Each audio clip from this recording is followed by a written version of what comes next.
Comment faire taire mon critique intérieur? C'est une question vraiment qui me tient à cœur pour vous énumérer les solutions parce que je l'ai rencontrée pendant des années. Aujourd'hui, j'ai une petite voix, mais elle est différente et c'est pour cette raison que je la partage avec vous bien volontiers.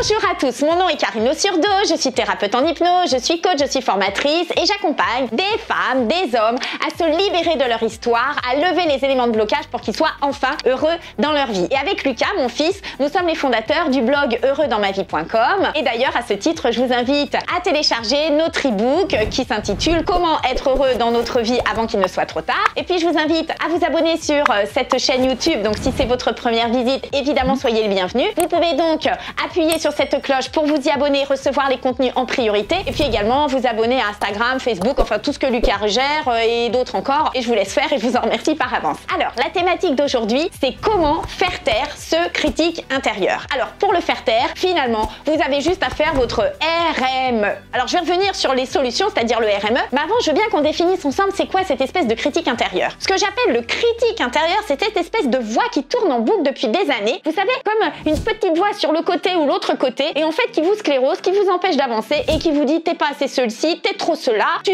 peux pas faire ça, tu n'as pas le droit, tu et puis en fait ça vous tue à petit feu. Donc voilà, ce critique intérieur finalement c'est une voix ou un message qui tourne en boucle et qui à un moment donné à force de tourner comme je l'ai déjà évoqué, ça vous fait dans la roue du hamster qui s'enroule, qui tourne et puis à un moment donné vous prenez le mur parce que vous n'avez d'autre solution que pouvoir vous en extirper que de prendre le mur. Alors on va voir justement comment vous allez faire pour pouvoir faire taire ce critique intérieur. Avant de faire taire ce critique, j'ai à cœur de vous préciser les causes pour ensuite trouver les solutions. Alors les causes, qu'est-ce que c'est? Les causes, tout simplement, de ce critique, ce sont des conditions qui étaient mises en œuvre parce qu'on vous a posé ce critique et ensuite vous l'êtes prouvé. Oui, vous avez bien entendu. Vous avez eu un conditionnement, donc on vous a posé tous ces conditionnements et ensuite vous, comme ils ont été posés, vous avez cherché des preuves. C'est pour ça que ça a été prouvé. Alors je reprends. Qu'est-ce qui a été posé? Posé, ce sont des conditionnements. Je vous donne un exemple. Petit, vous avez peut-être eu le conditionnement de vos parents qui ont été tu es vraiment timide, tu es maladroit, tu es ceci, tu es cela. En fait, ce sont des injonctions qui ont été formulées par les parents et par les éducateurs. Alors ça peut être aussi les professeurs, du style peut mieux faire, tu devrais faire plus d'efforts. Vous savez, les il faut que et j'ai les je dois. Sans arrêt, c'est ça les injonctions qui ont été posées. Donc ça a vraiment été posé sur vous. Vous l'avez accueilli et puis du haut de vos 6 premières années, vous avez accepté ce qui a été dit parce que pourquoi remettre en question quand on n'a pas la capacité neuronale du raisonnement, les 6 premières années, on est sur la partie subtile, vous avez accepté ce conditionnement, vous l'avez pris et puis vous êtes devenu, vous avez été conforme à ce qu'on a posé sur vous. Et puis en plus, quand vous avez le mental qui s'est ensuite mis à cheminer, votre partie gauche du cerveau, donc dès vos 6 ans à peu près, et là vous avez cherché des preuves continuelles et vous avez, sans vous en rendre compte, créé des circonstances et des situations qui vous ont permis de le prouver. Exemple, si on vous a dit tu es maladroit, à chaque fois que vous allez casser une assiette, qui peut arriver à tout le monde, vous, ça va être ah oui, je suis maladroit, ah oui, je fais des gaffes, ah oui, voilà. Et donc vous allez créer ces circonstances qui font que sans arrêt, vous avez assumé ce conditionnement qui a été posé. Maintenant que vous savez ça, on va voir quand même les conséquences. Qu'est-ce que ça fait? Ça fait que parce que vous avez été conditionné, parce que vous avez pris en œuvre pour acquis comptant ce conditionnement, vous avez eu des comportements qui vous ont mis la pédale sur le frein parce que vous savez qu'on est venu louer un véhicule terrestre une centaine d'années et puis sur ce véhicule, vous pouvez appuyer sur le frein et sans vous en rendre compte, par ce critique intérieur, par cette petite voix, vous êtes sans arrêt en train d'appuyer sur le frein au lieu de passer la seconde, la troisième et d'aller vers vos cheminements qui vous font plaisir. Donc déjà, ça fait baisser votre estime, ça vous fait baisser votre confiance et puis ça vous limite complètement, ça vous sclérose et ça vous empêche de vous mettre dans l'action. Alors comment on fait pour remédier à tout ça? Voici les solutions. Faites votre RME. Le R, c'est quoi? C'est d'aller retirer ce qui a été posé, tout simplement. Parce que vous êtes d'accord avec moi que si vous posez un plat sur une table et que vous êtes sans le retirer, sans le débarrasser, ce plat, il restera tout le temps sur la table. Tant que une personne viendra retirer ou que vous-même vous le retiriez, ce plat, il va rester tel quel. Nous, c'est pareil. Quand quelque chose a été posé, si vous êtes en le gardant sans le retirer, ça va rester. Alors, vous allez me dire comment on fait pour retirer? C'est tout simple. Vous allez tout simplement rendre à qui ça appartient. Peut-être des valeurs qui ont été posées qui ne sont pas les vôtres, peut-être des injonctions qui ne sont pas à vous. Donc, dans ce cas, sur la symbolique, il va falloir aller rendre peut-être aux parents, peut-être à la société, peut-être à des éducateurs, ce qui vous a été posé. Et ça se fait comment? Oui, ça se fait encore sous thérapie. Alors, en hypnose, vous pouvez le faire avec d'autres outils, la Gestalt, enfin plein d'autres outils. Mais en tous les cas, vous devez absolument poser ce qui a été posé, pardon, vous devez aller le retirer impérativement. Ça, c'est la première chose à faire. Ensuite, ça s'arrête pas là. Une fois que vous avez retiré ce qui a été posé, vous devez aussi aller modifier ce qui a été prouvé. C'est ma deuxième partie, c'est le M. Pour quelle raison? Tout simplement parce que ce qui a été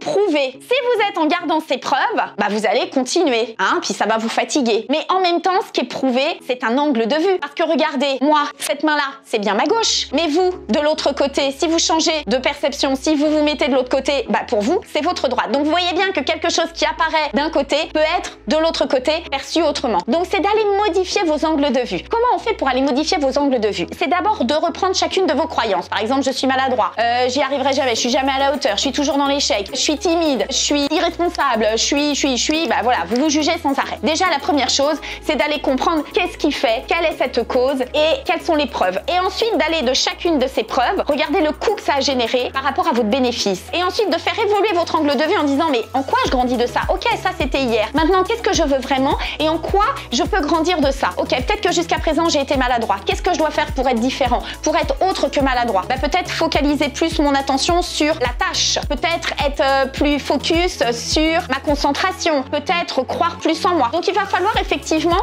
que vous commenciez à changer vos croyances limitantes. Alors ça, il y a des accompagnements, des ateliers sur les croyances limitantes. Là, sur une vidéo, c'est très complexe en quelques minutes, quelques secondes de vous donner tous les trucs et astuces. En tous les cas, commencez à avoir cette gymnastique d'esprit, de faire évoluer vos croyances, de bien comprendre qu'elles peuvent être limitantes et que vous pouvez en faire des aidantes à partir du moment où vous changez votre focus. Le premier point. Après, vous devez absolument travailler votre estime. L'estime, c'est la valeur que vous vous donnez. Le jugement. Donc, vous devez effectivement, vous avez besoin de créer ce court-circuit en vous pour que dès que cette petite voix arrive, voilà, vous mettez cette distance, blablabla. Attends 2 secondes, moi, qu'est-ce que je veux vraiment? Et donc, en quoi je grandis?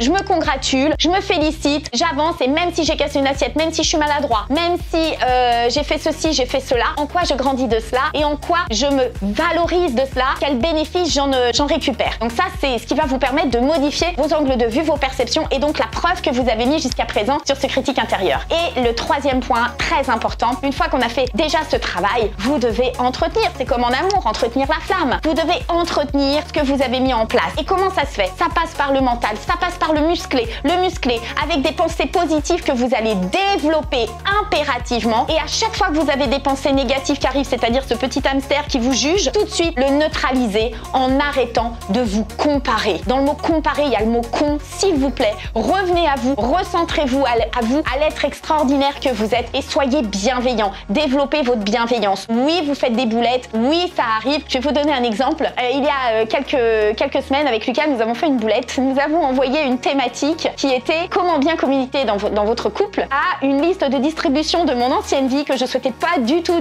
que les personnes sachent quel est mon nouveau métier, quelle est ma nouvelle situation. Eh bien oui, ça arrive, c'est une boulette. Je suis responsable de cette boulette, mais je ne suis pas responsable de comment les personnes perçoivent le message. Donc il a fallu effectivement que je sois bienveillante avec moi en me disant en quoi je grandis de ça, quel est le bénéfice. Ben, ça me permet de me dire cette liste de distribution, je la vire et la prochaine fois, eh bien j'accepte d'être exposée de tous et de tout le monde parce que je dois être cohérente. Si j'accepte d'être sur YouTube, c'est que j'accepte d'être vue de tout le monde. Et donc j'avais un frein, peut-être une certaine pudeur. Et ben maintenant c'est fait. Voilà, les gens Karine les gens. Et du coup, ça m'a permis de travailler sur cette espèce de critique où j'ai eu une sensation de voilà. Donc soyez bienveillants. Eh ben ouais, on se congratule, on avance, on se met dans le mouvement et on entretient cette flamme de votre éveil, de votre évolution. Et c'est en cela que ça se cultive. C'est en quoi vous grandissez de tout ce qui vous arrive. On est bien d'accord. Il y a des sensations agréables, désagréables, mais c'est toujours positif parce que ça vous fait évoluer. Donc si je reprends l'ensemble de cette thématique qui concerne donc de faire taire ce critique intérieur. Pour le faire taire, il faut déjà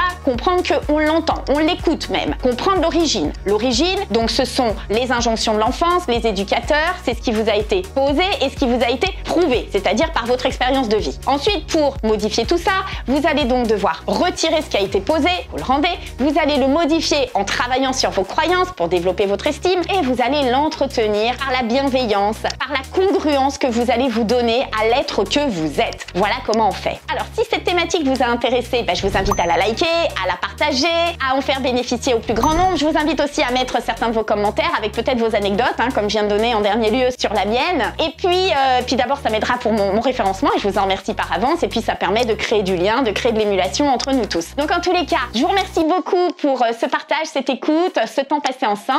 Et je vous souhaite une très très belle journée. Je vous dis à très bientôt pour un prochain contenu et d'ici là, prenez bien soin de vous et surtout soyez heureux. À très bientôt.